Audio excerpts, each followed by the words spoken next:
Hello, and welcome back to another episode of Diaries of a Six-Figure Coach podcast. I am here with Aelin today, and I am so flipping excited. Her and I connected through Instagram. No surprise there. She's one of the incredible entrepreneurs that is in my community. She's a Wild Woman Activator, a feminine leadership coach, an Essential Somatic Facilitator. I think this is so flipping cool.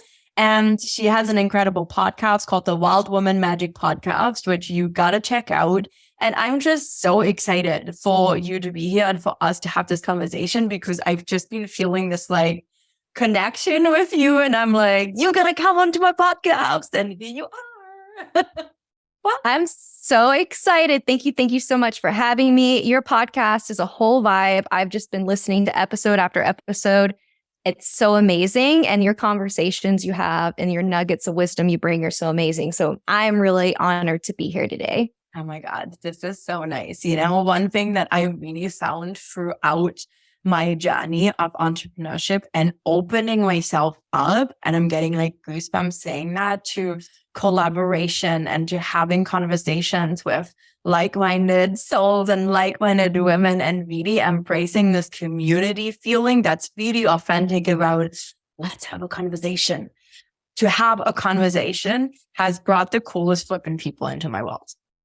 I love that so much. And I love that you mentioned collaboration. I feel like we are moving into that as a collective, more collaborating, more coffee chat conversations, and just having containers like this where we can just vibe. Yeah. And you know, the thing is too, like, and this has been a really big one for me. And I'd love to know like your thought around this and like how this has shown up in your business. But like, I grew up like pretty like, I don't know, with maybe more of a competitive mindset and like, you know, you got to go for it. And, you know, like there was always this heavy focus on competition. And I also found myself in spaces or a lot of the times where I was a hustler. Like I was a big time hustler, ambitious. I became a GM at 29. Like I built a 8-figure business by the time I was in my mid-30s for somebody else. Like, and I was like, just go, go, go. But it also led me to situations where I almost felt alienated and where I didn't have that deep connection, especially with community and other women. And so I started to foster that for myself. But there was a lot of healing I needed to do to be like, hey, we can give unconditionally. We can be in community and collaboration and highlight and like empower each other without fearing that anyone is out for me or they thinking that I'm out for them or like there be any weird things. And since I've been doing this unconditionally without wanting something from the other person or having any intention beyond actually connecting and creating community, it's like opened up so much abundance, both how I feel within myself, the support I have within my community, but also in terms of growth in my business. Absolutely. Oh my gosh, that was so well said. I come from the same background as well. I got into fitness many, many years ago, and that just sparked like my hustle, the grind, the gym grind and competitiveness. And it was amazing in the sense that it helped me build this sacred discipline and really sticking to my commitments and seeing things through. But what I did notice was that competitiveness where it was me against the world. Everybody is my competition and crush the competition. And I never really saw it as if you win, I win.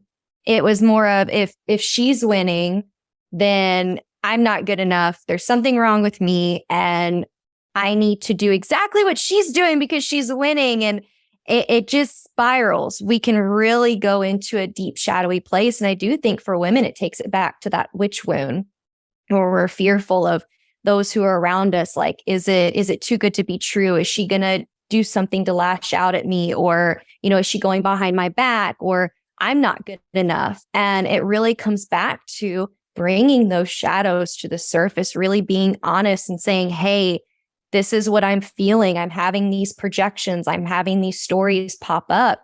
being honest with other women, being vulnerable with other women, crying with other women, letting them know like, hey, this is what's coming up. And I think it's really beautiful. We can come together, connect unconditionally. And we can be like, hey, when you're winning, we're all winning. That's inspiring. And it doesn't mean that we have to do exactly what she's doing, or we're not good enough to see those kind of like monetary results or whatever results and growth that they're having. I really do think it's just about supporting and empowering one another. Ugh, that is so big. And you know what you're saying around these, like the shadows and the wounding and the fear, of like, if she wins, then I can't, rather than saying she's winning and I get to win too. It's like a win, win, win, win, win. Like, how can we create more win, win, win, win, win situations and heal and let go and surrender to the fear and doubt, and quite honestly BS stories we often tell ourselves, right? Or meaning we attach to situations. It's like, Yes. she said this because she means that. And then like up we go. And it's like, the meaning we attach is so heavy. It's the meaning we attach to all those things, the outcomes. Like, that's why that healthy level of detachment from things is so, so important. But we attach meaning and we make it mean something about us when it's like, it doesn't. And in business, that is like such a poison, actually. Meanings we attach. Oh, this post didn't get enough likes, so it's not going to perform. This isn't, like, I'm launching and nobody's reaching out, so it means it's a flop. It's like, this person has said this, so it means this, rather than just having conversations, showing up, following through. Like I have found that like learning to stop making things mean something and to just quiet my mind and cultivate like peace and groundedness and certainty within myself without needing validation or proof from others in my business has especially allowed me to chill the F out. But I can just show up and like things just work better. But how has that been for you? And like, I feel like this is stuff you dive into with your clients too, right? So I'm dying to hear more about that. Yeah, man, the meaning we attach to things is everything. And I learned many, many years ago, like, if you can change the story, you can change your life. And of course there's the energetics, there's nervous system work, all the thing grounding. But in my business, I noticed that I made everything so darn personal. Like, it meant I wasn't good enough if something didn't have a huge reach. It meant that I wasn't good enough if, and looking back now, I'm just like, oh my gosh, I cringe when I say this, like, only like 6 people signed up for that freebie. That means something about me, versus seeing someone else and they're like, oh, I put out this freebie and I got like 200 people to this digital download, signed up. And it's always, I feel like we're always like, it's externalizing everything, like everything around us, like, she's doing this, he's doing this, she's doing this. And at the end of the day, it's like, if we can just cultivate that inner stillness and that peace and come back to, this is all an energetic playground. It really, really is. And if we can detach in a healthy way from those meanings and shift the story and see things from a different perspective, it changes everything. There's a lightness, there's a playfulness to creating, channeling content, showing up, like taking that heaviness and that burden that we put on ourselves for everything to be so perfect and for every single post to hit a certain like reach or whatever it may be. I see it more as energetics. It's a frequency, and everything in our playground is important, whether it gets 1 like or whether it got 1,000 or 2,000 likes. Totally. And I mean, detaching from that can be fucked. Yep. It is. It's, I feel like it's a practice. It's recognizing in the moment when you're feeling a type of way, going inward, going to that place, and really tapping into the feeling and where it's landing in your body.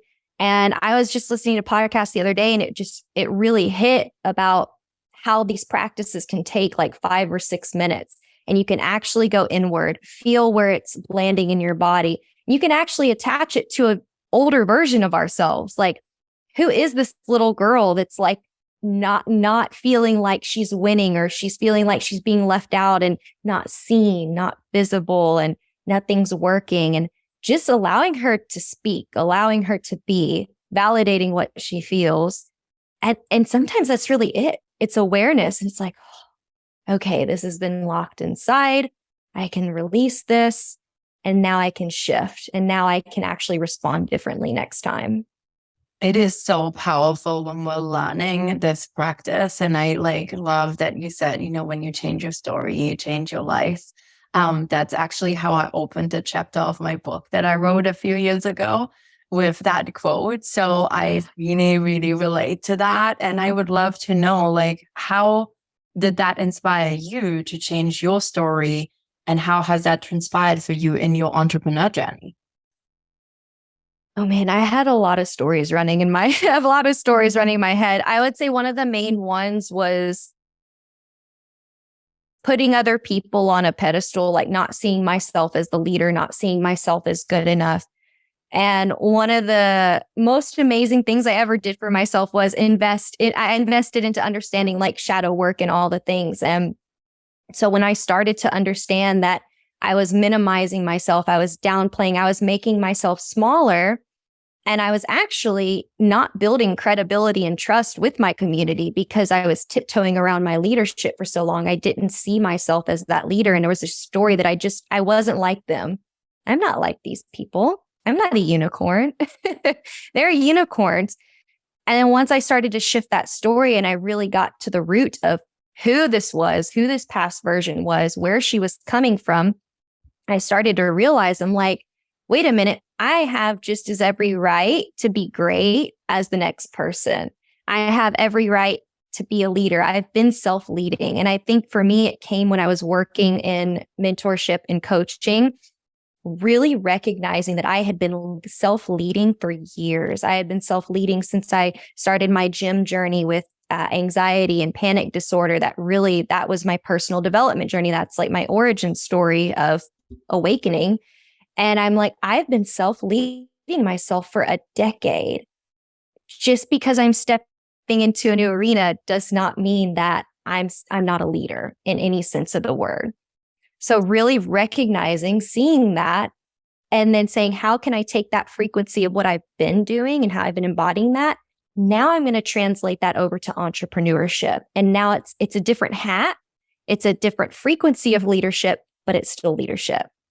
Yeah, and that self-leadership and your ability to hold yourself accountable and follow through and show up and serve and guide and, we'll have a freaking gazillion as you're scaling your business, because most of us, we start on our own, and as we're scaling to, 6 and then eventually, multi 6 figures and 7 and 8, sky's the limit. There's so many possibilities. We wear these hats and then we have to take off the hats. But all of it ultimately really requires this high level of self-leadership, because nobody's going to do it for you. There isn't anyone who's saying, if you're not showing up to work today, you're not going to get paid. There's nobody being like, you got to put your timesheet in.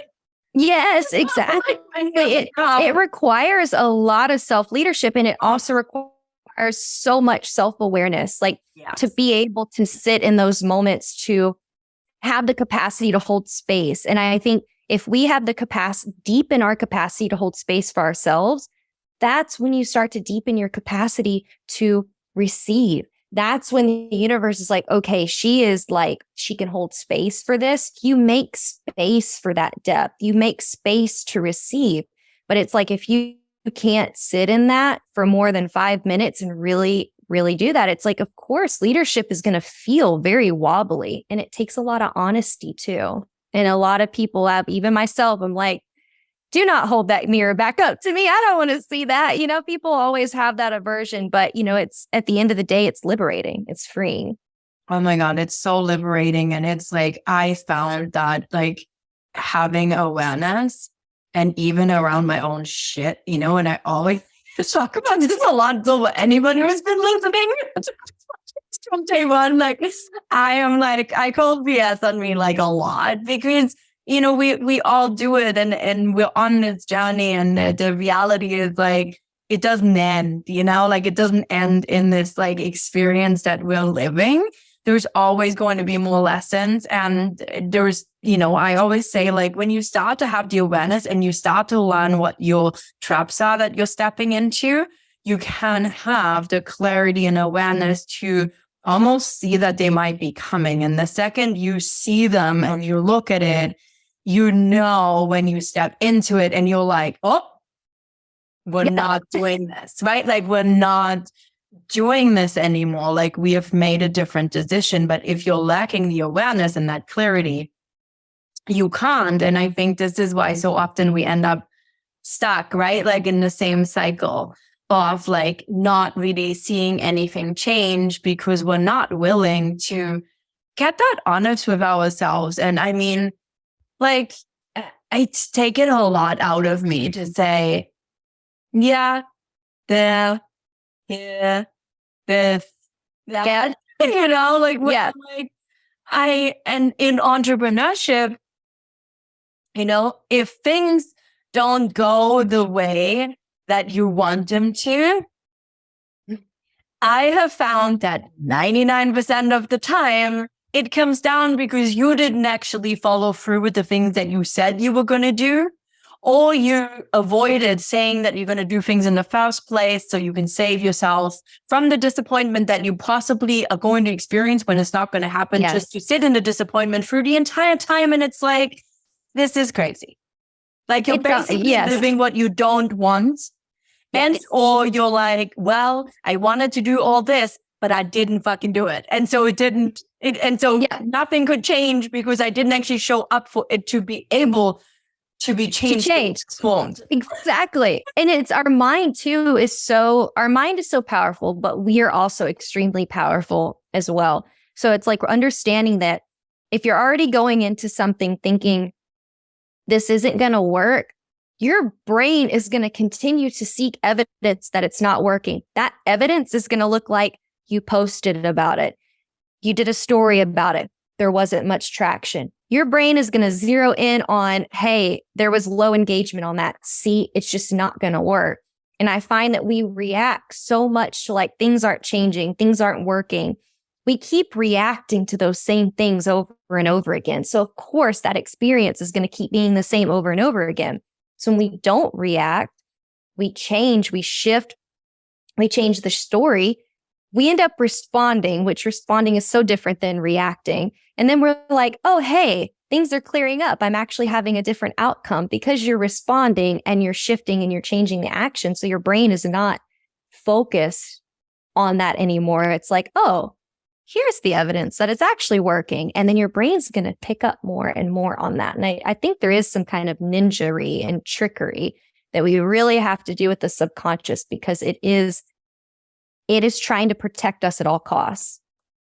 Yeah. And I think there's like two ways, right? Like shifting your focus from what's not working to what is actually working and asking yourself consistently, what's working right now? What's working right now? What's working right now? What's working right now? Like, and even if it's things outside of your business, like I have found, like, you know, if anybody's listening and you feel like right now in your business, like everything's shit, like we've all been there. You know, one, normalize the fact that probably every single entrepreneur that's walking this earth has or is or will experience the moment of like, nothing's working. I'm going to burn this shit to the ground.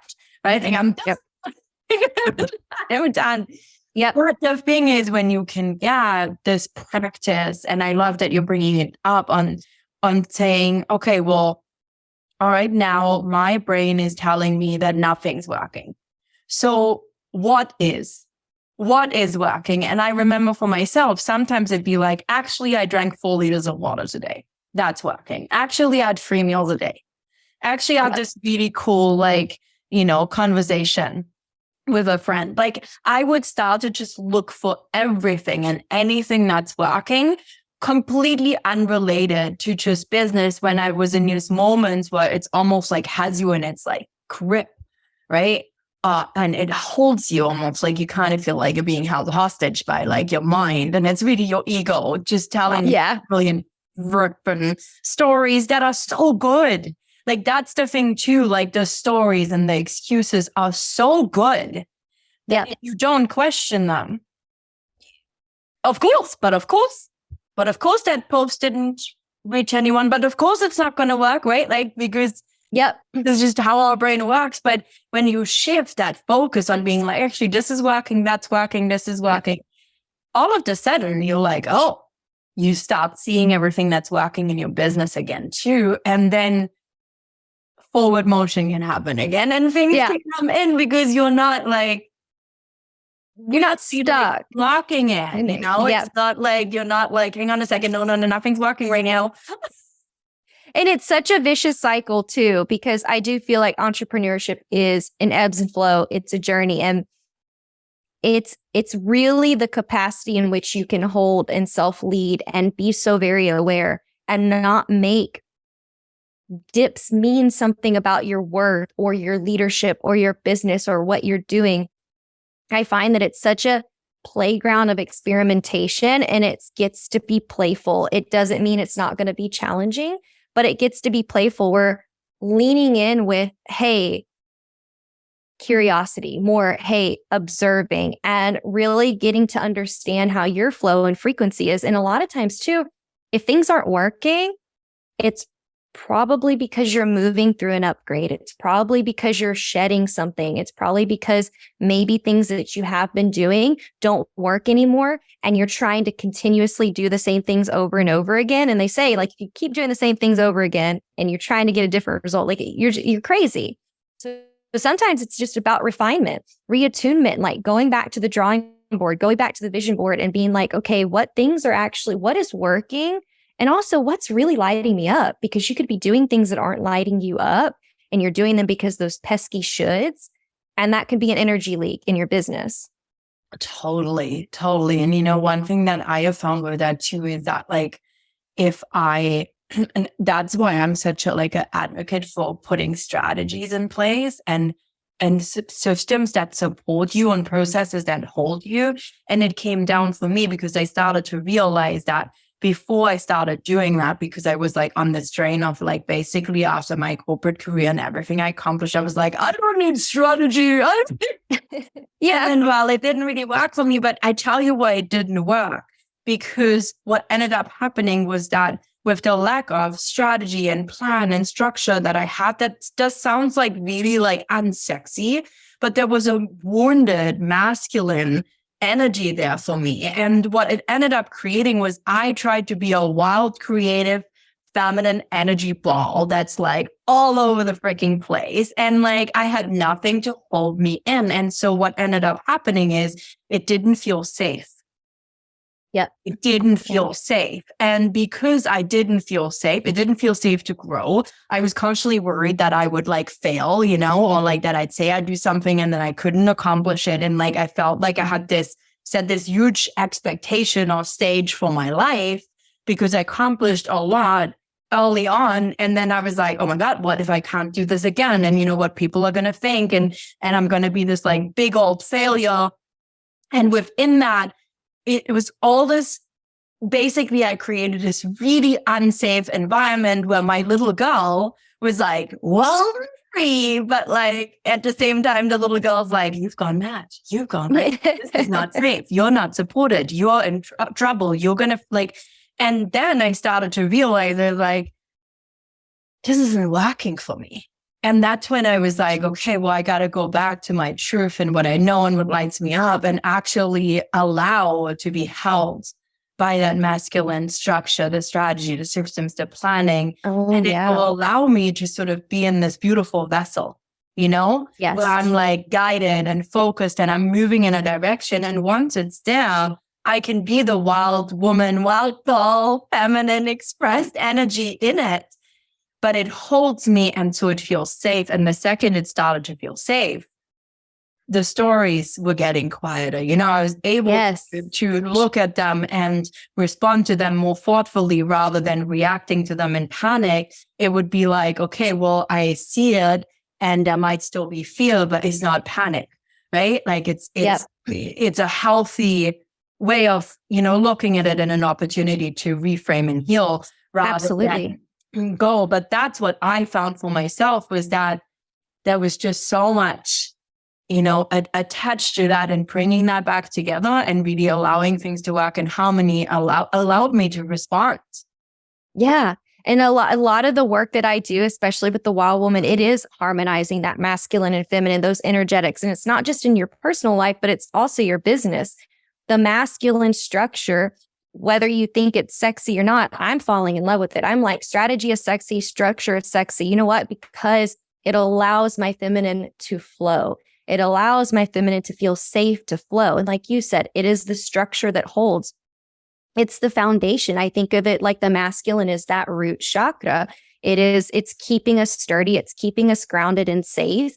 And without that, it's going to be feeling chaotic. You're going to not know what direction you're even going. And I think there's really a lot of beauty in having that wild feminine flow sometimes in our life. But when it comes to the business, that's your foundation. That's your strategy. That's your structure. That's what direction you're going. And that also benefits your nervous system. If you can harmonize those two aspects and those two energies, I mean, it's going to be a lot more ease and flow and safety than it would if you're like, I don't like strategy. I don't like structure. And I always think of it too as like starting off with the basics of your values. Your values are the foundation, and it starts just as small as that. You don't have to start going into strategies and systems and things like that, but just getting very clear on your values. Oh my God, I think this is so important. And like, I talk about these a lot. So I'm like, it's like music to my ears. I'm like, yes. It's like one of my foundations when I work with clients. I remember one time everybody was kind of like puzzled, and I was kind of in this group one-on-one hybrid program that I was doing last year with a bunch of women. And it was kind of like, I know my values. And then at the end of it, it was like towards the end of the week, they were like, oh my gosh, like I'm a different person now. These things that I thought I valued aren't it. And we find our behaviors are linked to our value. So you have to reassess your values, because you could be living values that were given to you by society. They're not yours truly. Which is also why we often look for things outside of us, right? Because it's like, it requires this willingness to be raw and real with yourself. And to say, am I really following my own path? Is that really me? Is that really my true expression? Or am I saying who I am right now and how I show up isn't enough? So I'm going to be showing up like her or him or this person, or, doing this or that, instead of just really being ourselves fully and following that, right? Because it requires us to say, my values are more than enough. I am more than enough. I have everything I need already. I don't need some external tool or power source or anything, because I am the source. I am the core. I am my power. Yes. Like, this is it. Yes. And I think I love that. Like, the fullest showing up is the fullest expression of yourself. You don't have to do things like her. You don't have to do things like him, whoever it is that you're looking, you're like, wow, these people like are inspiring me. Your fullest expression is not going to look like the next person. And we are so multidimensional. So it's like giving yourself permission to play with your different flavors. Like, you are a magical potion, and there's so many things that go inside your elixir. And your elixir is going to be filled with different things, and play with them, play around with them, infuse all of that into your authenticity, your expression, your post, your branding, your business. But just know that it doesn't have to look like hers just because it seems like from the outside, she's got everything going on. Because at the end of the day, if you try to copy and replicate, it's going to be such a different energy, and you're going to basically be putting yourself in a box, because that's not the truth of who you are. It's okay to taste. I always say, taste the rainbow, try things out. But if it's not for you, be honest. I love that so much. And I know you have something for everyone listening that might help them with that. What is it? Yes, I have a free it's a mini Wild Woman workbook. And it's it's a great freebie to just start diving in and have some self-reflection. I mean, I know we're in this retrograde period with all I know by the time that this comes out, we're still probably going to be feeling there's always it's a cosmic blender, okay, up there. So just whatever you're moving through, take some time to move through those journal prompts and really go through the workbook. It is such a great catalyst to being like, oh my gosh, it's time to rewild my life. Oh my God, I love this so much. And we'll make sure that the link is in the show notes so you can really easily download this. But I think this is so important, and what a beautiful time to dive into. We're heading into the fall. No matter where you live. I mean, I live in like a never ending summer, but like we are moving into fall, so, it's still there. And I think there's this beautiful energy too, where like in the fall, there's this energy of letting things go. And so, when retrograde or whatever's happening or what season in your life are in, I feel like having this workbook can be super helpful. So make sure you grab it. And where can people find out more? I mean, we could like continue like having this conversation, I feel like, for hours, but like where can we send people so they can get more Aelin into her life?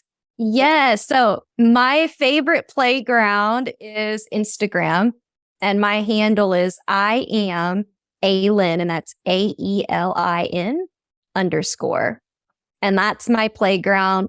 You'll see my wild picture there looking like I'm on a beach. Can't miss me, Wild Woman Activator and Essential Sales Coach as well. So yeah, that's where I'm at. I love this so much. That is so amazing. Okay, well, we're wrapping this up, but I'd love to know if there's something that you want to share that maybe you haven't said yet that could help everyone listening sort of on their entrepreneur journey. Yeah, I would say my last parting words would be to just be really open to where and how the path of your entrepreneurial journey unfolds. I think we want to think we're going to have everything figured out and we're going to know everything. If you know everything, then you're done growing, I'd say, and just understand that path is going to be winding. It's going to be some twists and turns. It's not linear. And if it was linear, everyone would do it, right? If it was linear, everybody would be doing it, and it's not. So just don't give up, keep going, and just keep holding true to your medicine, your gifts, and what you came here to share, because you were born to be a leader. You were born to be a leader. I love this. Aelin, thank you so much for coming on the podcast. I absolutely love this conversation. There's so many incredible golden nuggets. I feel like this is one of those episodes where you want to just keep listening to it again and again, because you're probably going to pick up a few things. So thank you so much for being here. This is a wrap for another episode of Diaries of a Six-Figure Coach podcast. I can't wait to be back for more really cool episodes, and also to continue to be in your energy and following you and showing you glow and flow and grow and all those beautiful things. So thank you for being here, and we'll all chat soon.